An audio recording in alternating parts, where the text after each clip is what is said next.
Welcome to Chiefs C4 Podcast, where cops, cars, and current events are the preferred topics of discussion.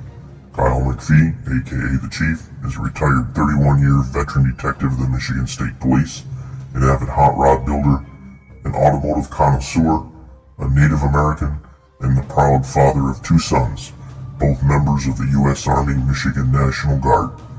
This podcast is not intended for the weak at heart. Alpha males are always welcome, and honest opinions are always given. Now buckle your seatbelt. You are now entering the no snowflake zone. Hey everybody, welcome back to the Chiefs C4 podcast on this fine third day of January 2023. We got a special guest here on the podcast today. I'm excited to talk to him. He's an old friend I grew up with back in the Upper Peninsula in St. Ignace in the 70s and 80s.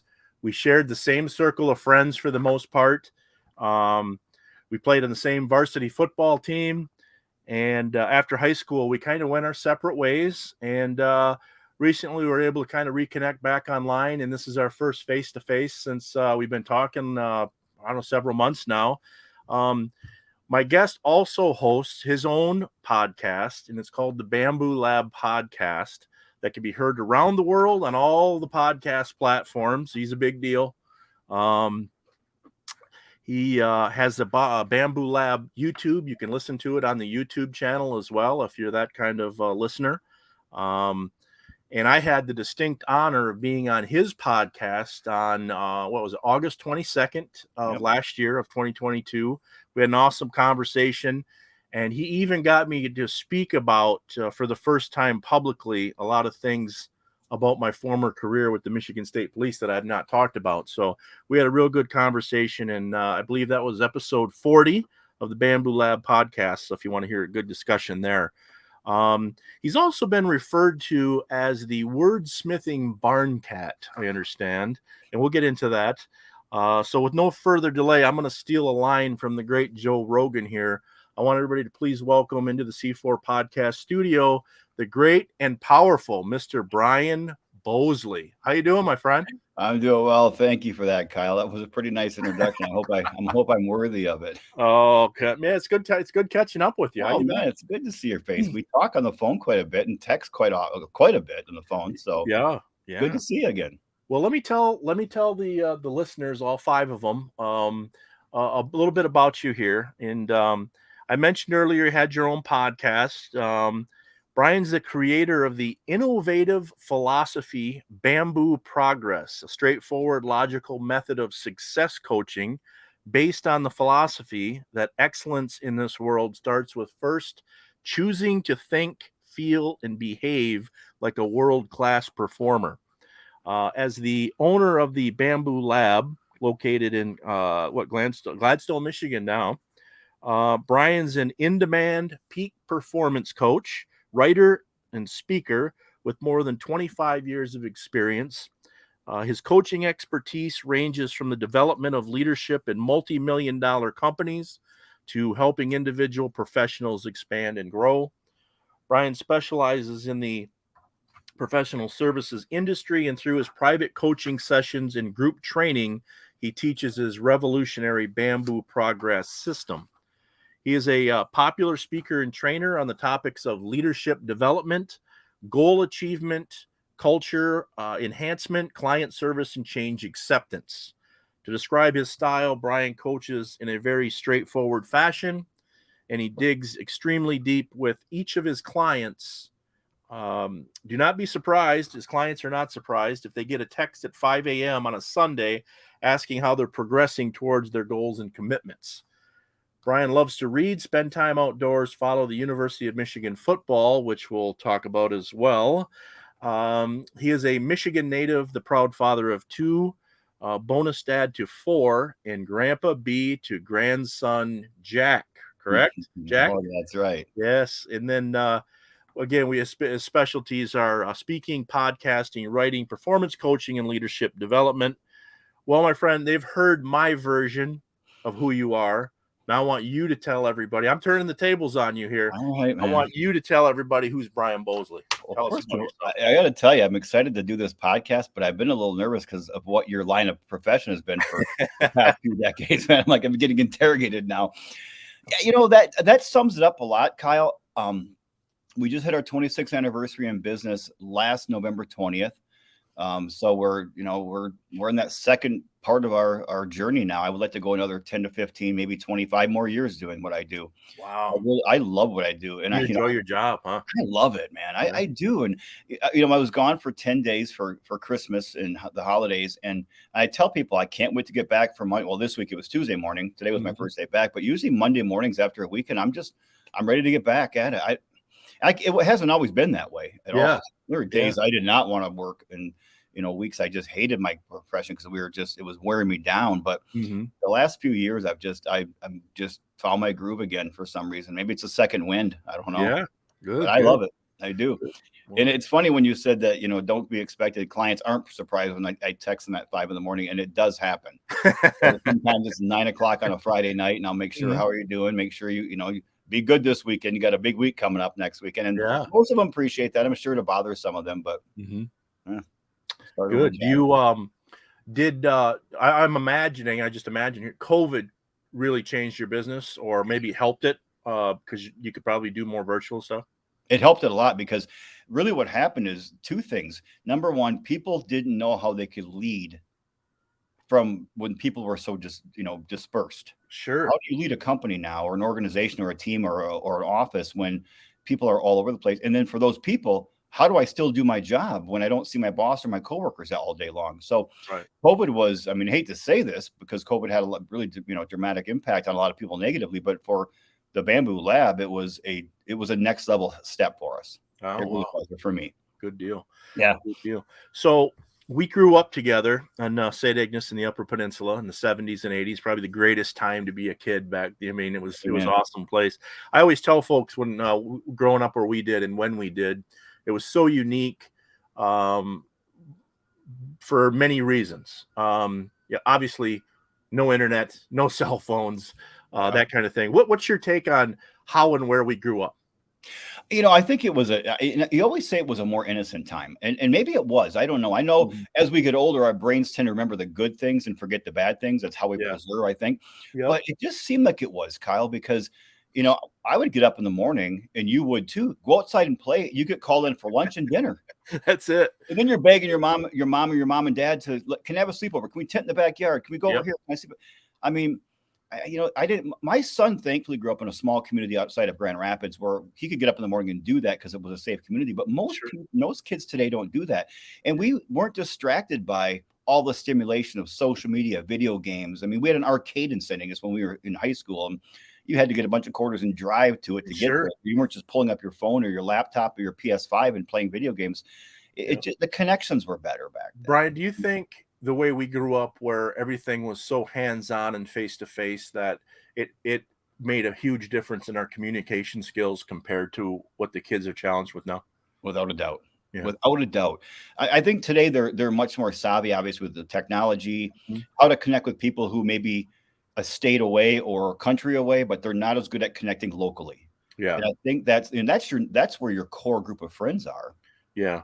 And I think I tried to teach my kids that it's very important to look somebody in the eye and walk up to them and shake their hand, and you don't see that much from the newer generation. You don't. Yeah. And even holding doors for people, shaking hands, eye contact, all that stuff that stuff that we had foundational, they don't have. It's funny you said that because I just came from the gym, do my morning appearance there at the gym.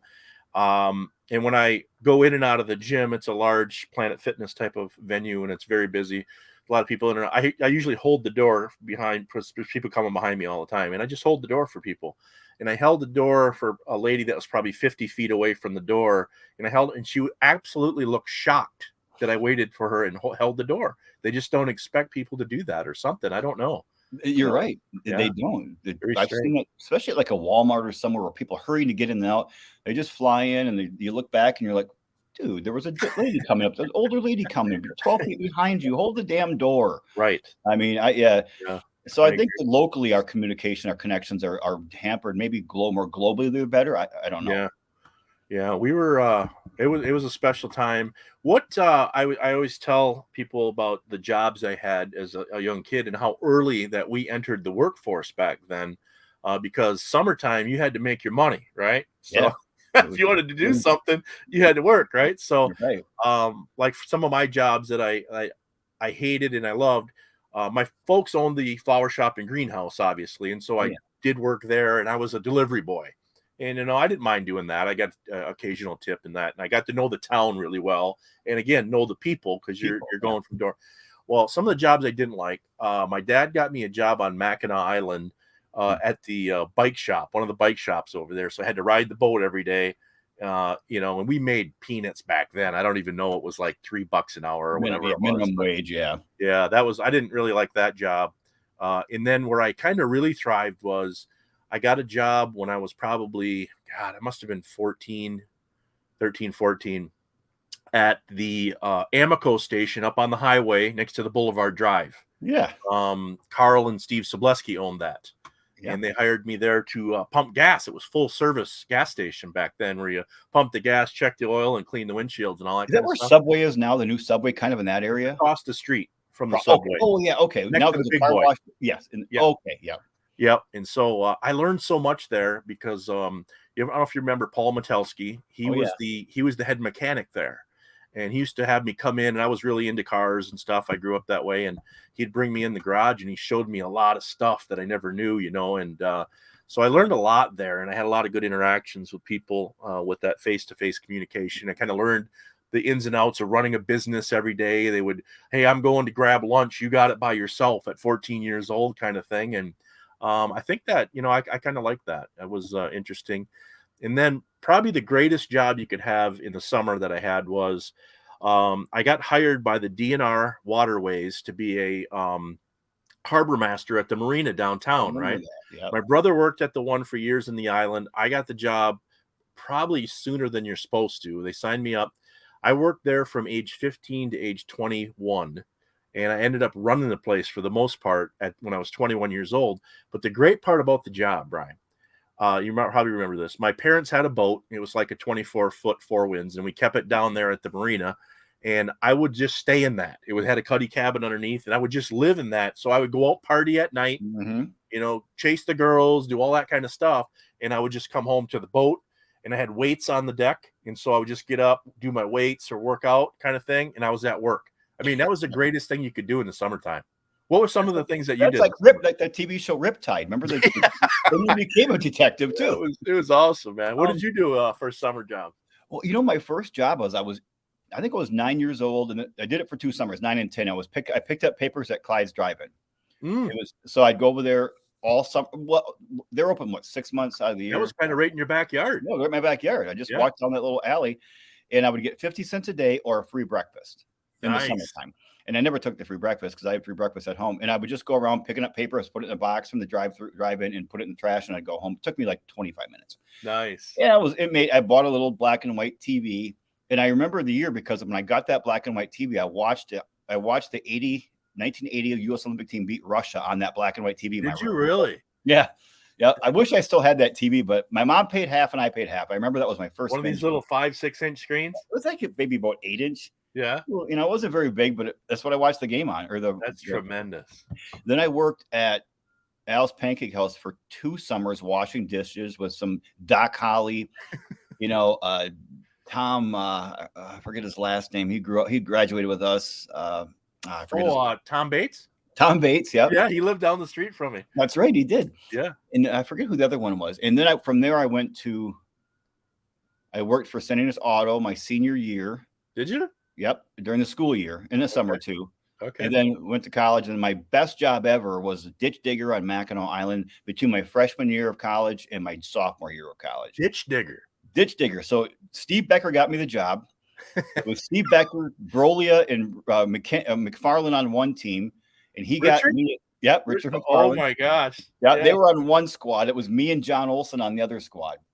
And they'd come over the island every day. They'd say, okay, you guys go here and dig this ditch. You guys go over here, and we dig for 6-7 hours. And like I stopped when I saw Becker at Christmas time. We were talking about we got big that summer. We were tan, we got big. Yeah, the island is nothing but a rock.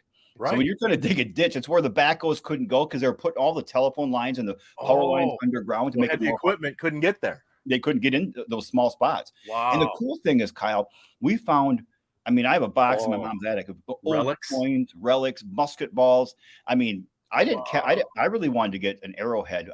I never found one of those though, but we would come across like bones, human bones. Oh my goodness. One day we came across a baby skeleton in a backyard. They must have just buried their baby. Oh my gosh. There were some really crazy times doing that, but man, it was one of my favorite jobs ever. Can you imagine what's under the ground over there? Oh no. Gosh, you have to ask Jim Boynton. He would know. Yeah. Well, isn't there a deal too? Because my dad lives on the Graham's Point there. Yeah. And they don't have sewer down there because when they were starting to run it, they ran into Indian remains or native remains, is the politically correct way to say it. But I'm Native American, so I can say Indian, right? Yeah, you got carte blanche there. They ran into those remains, and that just cuts the whole project off. You can't do anything more, so they had to stop. Yeah. Well, I remember one time we were on the island, and I forget who was running the backhoe. Maybe Kenny Brown I don't know, one of the Browns or not Browns. It wasn't a Brown. I forget the last name.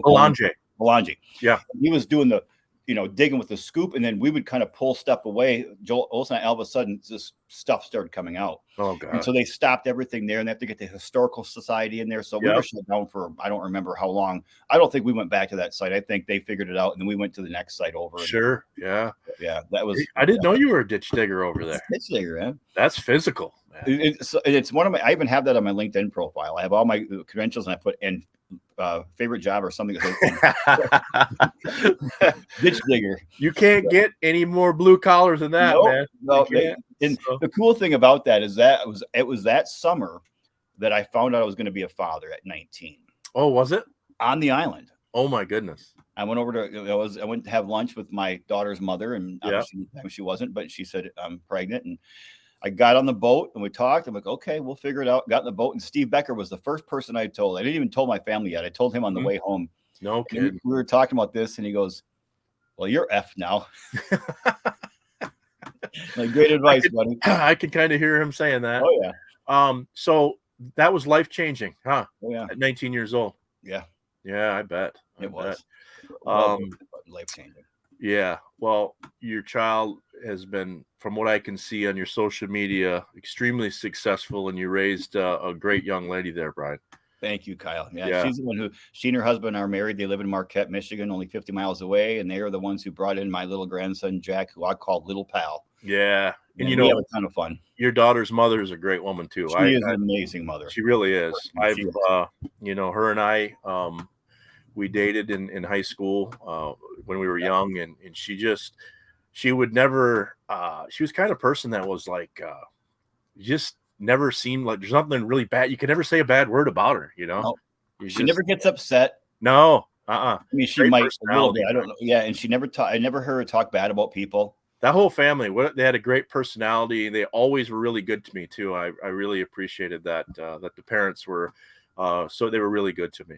And Ronnie was one of our chums that hung around with us. Yeah, he was super athlete, younger than us, and great family, man. Yeah, I got to see him on my son's first birthday this year. The birthday party. I have not seen him in years, man. I haven't talked to him. Him and I were really tight back in the day. I knew him right away. I'm like, and of course we gave hugs and everything. We talked for a while. Yeah, it was great to see him. Awesome. That's awesome. Yeah. Well, let me ask you one more thing about high school before we move down the road farther. You and I both played on the same football team for a Hall of Fame football coach by the name of Barry Pearson.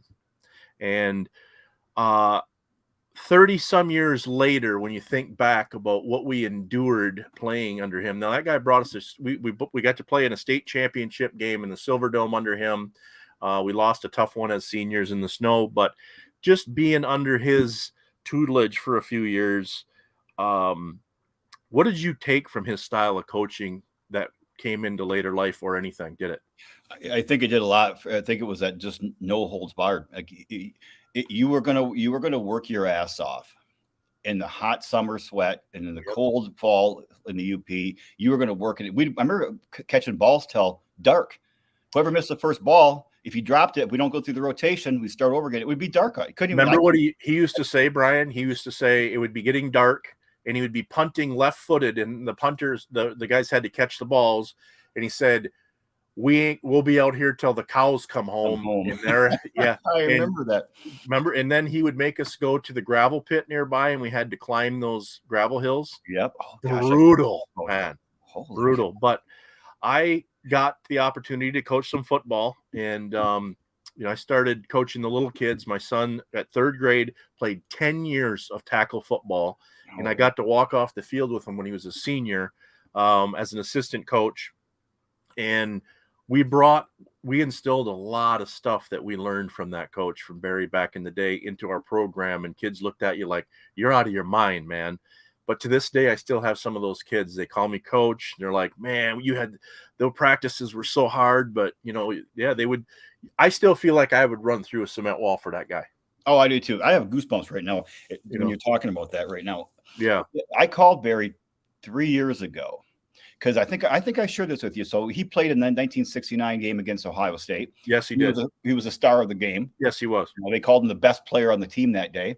Biggest upset of all time, of all football history. Mm-hmm. And he doesn't have the what do you call it? Not the bulletin, the program for that game. Well, my daughter was out at a garage sale 5-6 years ago, and she came home and she said, Dad, I got these. It was just a stack of programs.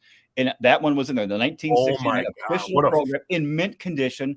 So I called him. I said, I'd like to give this to you. So I still have it. It's in my safe, actually. And I've got to get that. I want to get it framed to give it to him. Wow, what a find. Wasn't that crazy? Find. Yeah. And they were like Michigan, Wisconsin, Indiana. There was a bunch of programs, and that one was in there, the original one.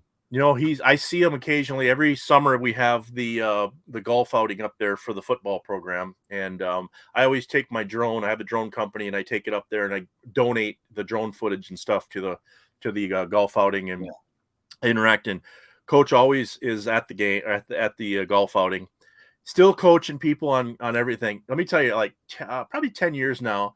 I had the kids and my wife were up north, and we were visiting, and they wanted to go bowling. It was probably more than 10 years, maybe 12 or 13.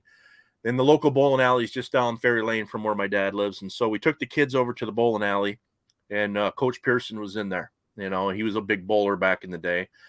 And I was bowling with the kids, and I can't, for some reason, I'm not worth a shit at bowling. I try to throw it 100 miles an hour, right? Every time. Yeah. And I either hit a strike or I get one pin. There ain't no in between. Yeah.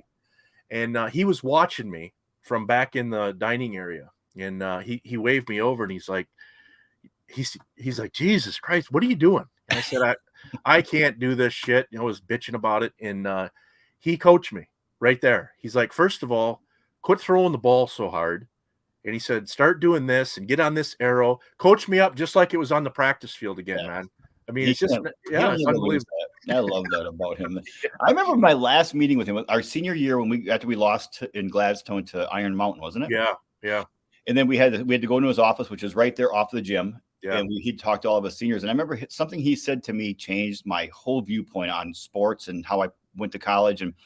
And he said, he a lot of things, but he said, I always felt like you didn't give me everything. Wow. Basically what he said, Kyle, was you're an underachiever, but he said it in a better way. He said, I always feel like you had a lot in your tank that you just didn't give me. Yeah. And when I called him that day, I share with him that he said that, and it made an impact on me. A huge He didn't mix words, did he? No. And he was adamant. He was 100% correct. Yeah. And I'm like, I didn't realize it, but I'm like, you're right. Now it's too late. I was a late bloomer. After football season, our senior year, I think I grew 4 more inches. I came back the next year and put on 20 pounds of muscle because I got into the whole bodybuilding scene and all that. And he was great because he wanted us to come and practice against his team the following year. And he's like, I show up and he was like, where in the hell where was this?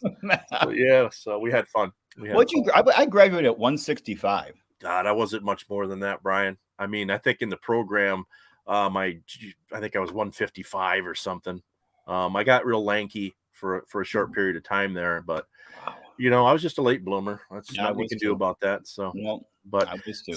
So we left high school, went our separate ways. I went to college at Central, and there was nothing there for me. And I ended up at Ferris living with Jimmy Benjamin Yeah. and getting through their automotive program because that's what I knew. I figured I could ace that and whatever. But you had an interesting journey after high school. Do you want to lay it on us, kind of? Because I want to get into the part where you ended up on a rugby team. Get me to the point where you ended up on a rugby team. Okay. Yeah. Well, first of all, I didn't have the best grades in high school. I mean, I was a classic underachiever. I no doubt about it. I think I was 3.2 or something. Well, Becker and I were talking. I think that was like a 2.7, Yeah. 2.8. Because he goes, Becker was saying, if you got a 2 point, when we graduated, nobody cared. To now they all want 4 points and 4 1s. Right. But we had a lot of fun earning those 3 points. Yes, we did. So I ended up going to Lake Superior. I was going to go to Ferris. Yeah. And I ended up going to Lake Superior because I was doing things a little bit late. I was procrastinating. Went to Lake Superior for a year. Of course, I had a daughter, my freshman or my sophomore year. Oh yeah. Her mother and I tried to stay together. We didn't last very long. We split up amicably. Mm-hmm. And then I started dating a young lady when I was bartending, and she was a waitress at the Dockside Restaurant off there on North State Street. Okay. And she was going to Central. So I think after a year and a half or 2 years at Lake Superior, I was down there visiting her. And I remember walking out of her dorm to my car, or vice versa. And everybody was saying hi to me. So I'm like, wow, everybody here is so friendly. So I transferred to Central. No kidding. Yeah. And I was driving by Saks, or not the Saks. What's the stadium at Central? I forget. Kelly Short. And there was a team outside in the practice field. I'm like, what is that? And it was rugby. And they had I saw the signs, or the jackets and the stuff. So I asked somebody, and they said, I can connect you with the program. So I got a hold of them, and I ended up joining the team within 2 weeks, and didn't play much at all my first semester. I don't think I played. So in rugby, Kyle, there are 3 sides. There are A side, B side, and if you have a big enough team, you have a C side. I don't know anything about rugby. Okay. I don't even get it. First string, second string, third string. Okay. But when you go to a game, your first string plays their first string, their A side, the B side plays their B, and if you have enough, you have. But you don't sub in and out. Oh. Rugby at the time, there were 15 men on the field. It's called a pitch, not a field. But if you got injured, or if you got kicked out for penalties, which I did a lot, you play 14 on 15 the rest of the game. Your team, it's penalty. Your shorthanded the rest of the game. Wow. Even an injury, there's no substitution. There is now. Do they play quarters or halves or what? They play 2 40-minute halves back in the day. Wow, 40 minutes nonstop. Yeah. Unless it's a tournament, then a tournament was 2 20-minute halves, or 2 30 if you're playing multiple games. But yeah, it was 2 40-minute halves. Wow. And it's a run. It's just, you get it, the ball goes out of bounds, the play doesn't stop, you throw it back in. So did the sport just to you? Did it just grab you and you were attracted to the physicality of it? Because I really started working out my freshman year of high school. Sophomore year of high school, I stepped up another notch, and I had no outlet other than just lifting and running. And I think that's what it was. I went from 160 or so when I graduated, 165 maybe. Plus, you had a lot going on in your life. I had a lot going on in life, and my head was not quite there. So it was. Then I got to 217 in my weight. Wow. And that was too big of a weight for my frame. I don't have a real big frame, but and I just loved it. So I met some great guys, and I got moved up to A side the second. I played 7 seasons because rugby has 2 seasons, a spring and a fall. Okay. So first season I played B side. I think maybe 2 games into my second season, I got moved to A side, and I just stayed there. And I was blessed to be a captain of the team my senior year. Wow. And I loved it. I really do. I still love watching it. I would never play it again. When I graduated, I played my last game. We had our award banquet that night, and I'd never played. I've never played one more time. No kidding. No. Super physical, no pads. No. Right? No pads. You can my mouth guard. You can wear a mouth guard. You couldn't even wear knee pads back then. You can wear a little more now. We could wear skull caps because I played in a position called the second row, where you're in the scrum and you'd get cauliflower ear. But I couldn't afford one, so what we do is we duct tape each other's ears. As you remember, I had long hair back then, and so when you get out of the game and you're yanking that off, it's just like good Lord, just literally do duct tape. What was the worst injury you ever sustained playing rugby?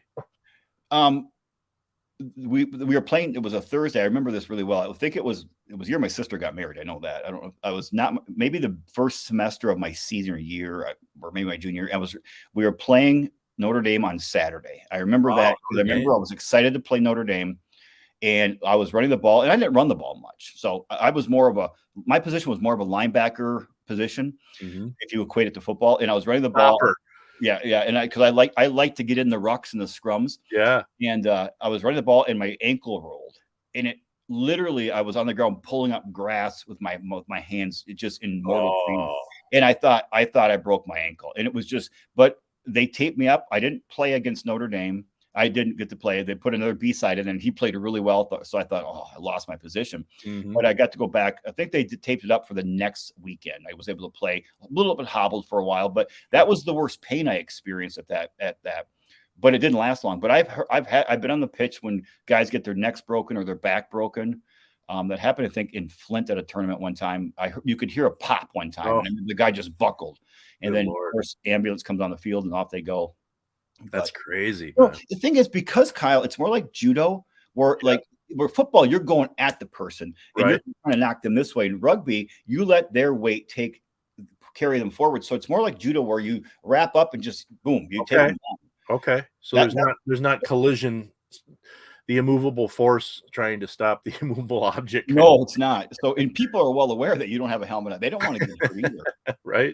But they in the scrums and when you're in the rucks, the ruck is when the ball's loose and people try to go in there and get it. Well, my job was like a mole to get underneath all the bodies and get it out with my feet. Okay. And in there, they're taking their cleats and they're clawing at your back, and they're punching you, and they're doing. Is there a lot of shit talk in this scrum? Yeah. Is there? Oh yeah. I was wondering what they were saying to each other. You know what? Honestly, probably the worst scary thing. And we were playing Bowling Green. I remember this. If we didn't play it in the Bowling Green Stadium, we played next to it it was probably a parking lot, but it was grass and it was muddy. And I got in the ruck. I was under the ruck. I was trying to get the ball, and the ruck collapsed. There's probably 8 guys. And when I went into a mud puddle, and I exhaled as I was going in. And it seemed like it took 10 minutes for that ruck to come out and people to come off of it. And you had to hold your breath. I thought it was dead. I thought I'm going to die in Bowling Green on a rugby pitch under a mass of stinky humanity. Stinky big dudes, muddy, stinky. Haven't showered in 3 days. That's great, man. So, that's great. Are you feeling the effects of rugby and football as we hit our 55, 56-year-old bodies here?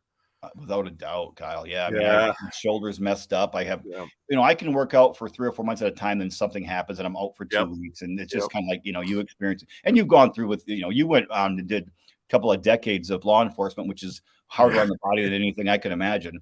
Well, I did after football, I did bodybuilding for 10 years. Right. And it was heavy every day.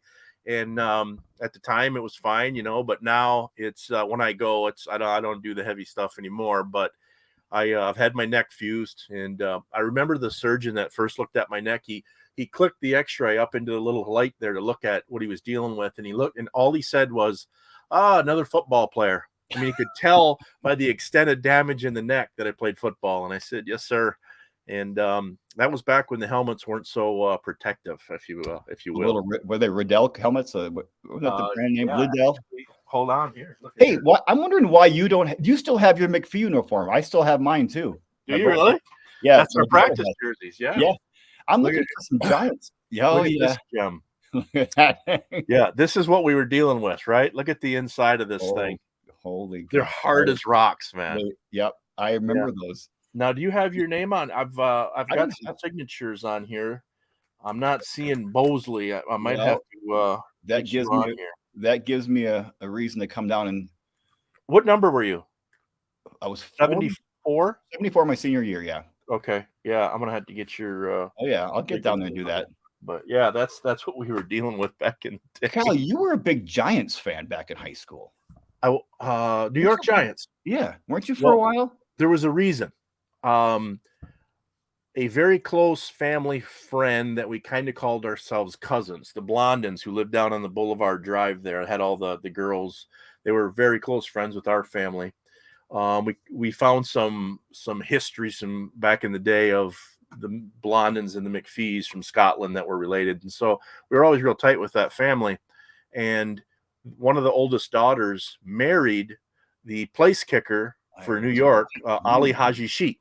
He kicked at Michigan, right? Yep, I remember that. So, yeah. And so I went to his wedding and that's the first time I ever met Bo Schembechler. I met him on 2 occasions, and he was sitting at a table next to ours, and everybody had to write their signature name on these little things, and Bo Schembechler had signed his very elegantly, and I stole it off the table. I still have it in this drawer right here. Oh, good for you. Yeah. So the second time, that leads into the second time I met him, I was a trooper at the Ypsilanti post, and we did all of the security for the home games for Michigan, right? The traffic, inbound, outbound, and on the field security. And I was assigned to the home bench at one point. And I did the away bench some days. But Bo Schembechler had left. It was his first year that Gary Moeller had taken over, but he was still prominent there, and he was in the tunnel.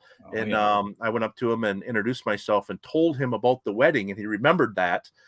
And he said, so you took my signature? I said, I did, and I still have it, but I said, I'd really like to get it on a Michigan helmet. I said, what if I sent you one here to the university and I pay for the postage? Would you sign it? He goes, you send it in the mail and I'll sign it. So I bought one of these mini helmets, right? Yep. I put it all in a box and put who I was and who it was from and everything, and that we had talked. I sent it over to U of M, and I forgot about it. And about 2 months later, I get it back with Bo Schembechler's signature right across the wing of the helmet. That is sweet. Yeah. It was awesome, man. So sweet. I got the same helmet, but I've got Brady Hoke's signature. Do you really? Yeah, my son and daughter bought it for me for Father's Day when Hoke was still the coach. That's awesome. I still keep it in my office. I'm like, it's part of history. Yeah, we got our tails between our legs, Michigan fans this week. What'd you think of that game? They didn't show up, Brian. They didn't show up, especially that first half. I mean, you get 2 pick sixes and you can't score in the red zone. No, his words came back to quarterback McCarthy's. You heard what he said before the game. He said, if TCU runs that 3-3-5 defense, it'll be smash fest for us. And they ran the 3-3-5, and they beat the piss out of us. They did. When Edwards ran that, Donovan Edwards ran that first play, I'm like, this is going to be a blowout, and then stop. Then they didn't capitalize. A couple of times they're giving the ball to somebody that has the least game experience of handling the ball. Yes. Edwards, you got McCarthy's legs. The kid they gave it to was a linebacker 2 months ago. You're exactly. Yeah. I mean, there were some play calls in there that I really, really questioned. The double reverse on the goal line, and then the misuse of timeouts when the clock was running out. I'm like, Harbaugh's dad was in the stands going, "What are you doing?" Yes. He had 3 timeouts and he didn't use them. Well, a TCU coach said as soon as we saw them using a trick play in the red zone, we knew we were going to beat them. Yep. They have to rely on that. Yep. I mean, Corum would have been a game changer. Yes. Yeah. Short yardage situation. TCU had Michigan scouted really well. They certainly did. Yeah. I can't say that about our team, but life goes on, and we'll see what happens if Harbaugh ends up in the NFL again or what. But he better make a decision soon, because I'm tired of this happening every single season. I agree with you. Leaves everybody hanging. Leaves the recruits hanging. It leaves coaches hanging. I mean, leaves fans hanging. It's like, make a decision and stick with it. Yeah. So. Well, let me jot forward here in our life here, in our journey. You went from college and you ended up in the world of financial planning. Tell me about that. Tell me about getting into financial planning and how that came about. Was that your major in college? Yeah. We're going to discuss a lot of my underachievements. Football, high school grades, high school football, college grades. But there were gleams of excellence in some of those stories. But I graduated with a degree of finance from Central Michigan, bachelor's degree, a BA, BS and BA. Mm-hmm. And I didn't even know what a 401k was when I graduated. No kidding. So I got done. I moved from Central, Mount Pleasant, to Lansing. Lived with my sister for a year. She and her husband in the basement, because I was, maybe 9 months. Mm-hmm. Got a job almost right away. Got interviewed right away and took a job with what was called IDS Financial Services. It was a subsidiary of American Express. And then now it's called Ameriprise Financial. And they interviewed, got the job. I took all my license and securities license. And that's when I learned what a 401k was. I started there, I think, June of 2009. What did we graduate? 85. So 91, 92, maybe 92. Mm-hmm. And I was in Okemos, Michigan, and I've said this story a few times. There were 28 or 29 financial advisors in this office, plus staff. Wow. Out of the 29 advisors, after 4 to 6 months, I was number 29. Really? Number 29. You're an underachiever, Brian. I'm like, what's going on? Why am I doing this again? Mm-hmm. And I remember, so what was happening, Kyle, is all my managers were hovering around me. They were going to appointments with me. They were holding on, watching my numbers, and I hated it. I like to be left alone. Micromanage. So I'm like, I was shaving one day. This time I had an apartment with another guy who worked there. We got a place together so we could save some money. And I was shaving one day, and the quote, "It's never crowded along the extra mile," came to me. And I thought, if I want to get people to leave me alone, don't go from 29 to 15, go from 29 to the best. And so I just started structuring my day better. I started getting better. I started studying sales and marketing. Never studied finance because I didn't give a rat's ass about finance. Mm-hmm. I liked the sales and marketing part of it.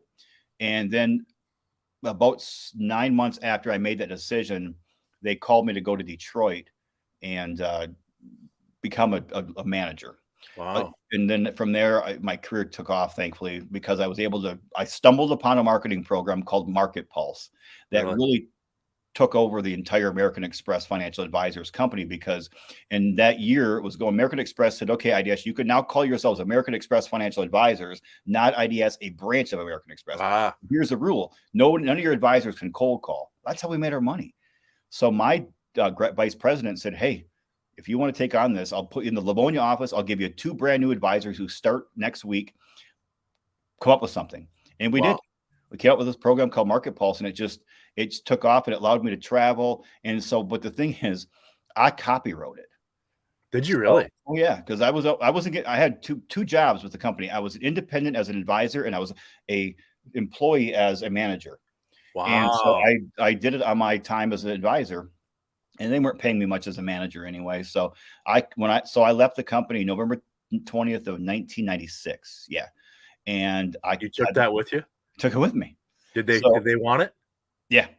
Really? Yeah. Because in that year, Kyle, again, things went downhill. I lost all my friends because they were all in the company. I lost my Saab 900. I had to turn it in for a repossession. I had to move from a decent place to a little shack in Pinckney, Michigan. It was a little shack, me and my girlfriend, and my girlfriend and I. And I mean, we're still really close friends. She and I, her boyfriend and I are close friends. And we talk about digging in the couch cushions, looking for money, having to get in my daughter's piggy bank to pay bills. I mean, wow, we lost everything. Hit the bottom. And so, but after that, about a year and a half after I left her, maybe it was 15 months, I got a call from a gentleman by the name of Frank Mossett, who was a vice president out in Portland, Oregon. And he said, hey, we'd like you to come out here and put the program in for my team here in Portland. I'm like, yep, I'm come, and I'm sure I acted like I was super busy, but I wasn't. We were making very little money. But, and so I got back. So we installed. Is that the story where you said on your podcast that you had to borrow his daughter's car? No, that was okay. That a week after, one week after, the day after I quit from American Express, I sat down and started calling people, and because I still had my apartment that I was living in with my girlfriend. This was before we had to move. We had about 2 months before we couldn't pay the bill anymore. And I was calling. So I called this architect in downtown Ann Arbor, Scott Deals. Amazing man. Amazing. And I basically said, hey, you're my first haircut. Here's what I'll offer. If I'll come in and I'll take, I think it was 35% of the increase in profits. That's it. You have nothing to lose. And he met me at the Red Hawk Tavern or Diner that a week later signed a contract. And he was a client of mine for about 18 years. Wow. Came to my wedding, and I had to use his car, his daughter's 16-year-old daughter's car. And every time I would stop at a light, it would stall. So imagine, and I only had 2 clients at this time. Can you imagine going to one of your only clients? And saying, I don't have. Man, you started raw. You started raw. It was raw. It was fun though. So you got into the world of the financial planning world, and as you just spoke about, and then at some point that transitioned into the world of professional performance coaching and starting your own company. And I remember you telling a story about junior mints, and I want you to tell that story and how you went from that working for somebody else to just, hey, it's time to do my own thing. That had to have been a huge decision. It was, but I think at 29 years old, I was still too naive to know what I had, what dangers and, threats laid ahead of me. So it was July or August of 96. I was still working for American Express. I wasn't happy. I'm not a team guy. I'm just not. I wish I was. But when it comes to my destiny, I don't like to be determined by someone else. And I didn't really realize at the time. Kind of a lone wolf. Yeah, I think so. But Yeah. I like to go and play in teams every once in a while, but then I want to step out and do my own thing. Sure. And so I was really debating leaving, but I'm like, what am I going to do? They pay at this time. My career was starting to take off because of this Market Pulse thing. So I was, it was like I was getting more known around the company and getting, good promotions were starting to come. As I was promised some promotions, and I was in Detroit living, and I went over to Grand Rapids for my uncle's 60th birthday party, I think it was, at the Amway Grand Plaza. And anyway, long story short, my nephew, who was about 3 years old, was banging against the window. We're 10 floors up, and my mother was good. He's throwing his body against the glass windows in this big room that my cousins had rented for the birthday party. And I'm like, she's going to chew his ass out. So I grabbed him, went downstairs, and went to the little store at the Amway Grand Plaza at the main level, and I bought him a box of Junior Mints. And we were walking, holding hands, talking, and he looked at me and he goes, Uncle Brian, life is all about walking, talking, and eating Junior Mints, isn't it? Wow. He might have been 4 years old. I forget, but 3 or 4. And Kyle, something clicked in me. And I thought, wow, okay, walking to me means making progress every day, striving. Talking means relationships, showing love and respect to other people. And eating Junior Mints means living intentionally, enjoying the moment. Right. And that connection didn't hit me until a couple months later. But what he said hit me like, yeah. And I wasn't doing those things. I was not walking, talking to Junior Mints. So that became our slogan for years and years and years. Wow. That's a 4-year-old, man. Yeah, he was 3 or 4. In fact, it's somewhere in Grand Rapids in my storage unit, there's a big picture that my girlfriend had framed in mat of a little boy looking out into the ocean, about 3 or 4, and it says on there, "Life is all about walking." It was she had it engraved in there with the date of when it happened. So wow. I know how old he was when he said it. That's awesome, man. Yeah. So you made the decision. What got you into? Were you? I'm assuming as a boss in the financial world, you were very motivated and you mentored your employees. Is that kind of the transition that took you into the world of professional performance coaching? Yeah, it was. It was, most of my role was getting their sales up. So you had to inspire, you had to motivate them, you had to do all kinds of stuff to get them going, and I had to learn at a young age how to, how do I manage? I'm 29. How do I manage a 55-year-old man? How do I tell him his shirt? How not to micromanage? How not to micromanage, and how do you tell a man like that he has body odor or can't? And I had to do those kinds. You had to make that. You had to do that. Oh yeah, I had to fire my girlfriend from the job. Wow. Yeah, that was not fun either. But what did one of your bosses tell you one time to don't ever wear a pair of pants again in the office? Yep. Mark Tucci. I would tell Chooch anytime. In fact, I called him 2 or 3 years ago. We haven't talked in years. And I said, I want to thank you for giving me the first start. He's the one who hired me out of college. Okay. And him telling me, he goes, don't ever wear. We were in the bathroom, going to the bathroom with urinal. Walk and wash your hands. He goes, by the way, don't ever wear those pants. And they were all frayed at the bottom. I'm like, I don't have any money. Like I went home, borrowed money from my sister and brother-in-law. I didn't wear them again. Those little things in life, man. You don't forget those moments. Did you how so you worked did you make the what was your first professional performance coaching? Were you nervous to do it the first time you ever had to do it? Yeah. But you were already at that point used to speaking in front of people, right?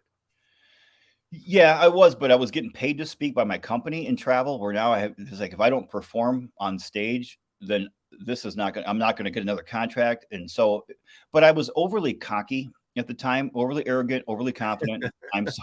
Where now I go in with a lot less bravado. Then I would go in, and I would try to kind of mimic the behavior of my ex-mentor versus finding my own style. Sure. And so I could just kind of go in like I'm him. And so I wouldn't be as nervous, I guess. But the nervousness came because I was being inauthentic to myself. And yeah, I remember I had some very embarrassing moments on stage, Kyle, awful things that I don't know how I ever got through, but you get through them. You adapt, you overcome, and you improvise, as the Marines would say, right? Exactly. That's exactly what you have to do. But just there you have it, folks. Part 1 from my discussion with the great Brian Bosley. Part 2 is going to be on how Brian rose from the ashes, so to speak, of the tough times he went through, opening his own business and becoming his own boss in the performance coaching world. And that's brought him where he's very successful and where he is today. We have a great part 2 coming at you. So check it out. And we hope you enjoyed this discussion here today with the great Brian Bosley.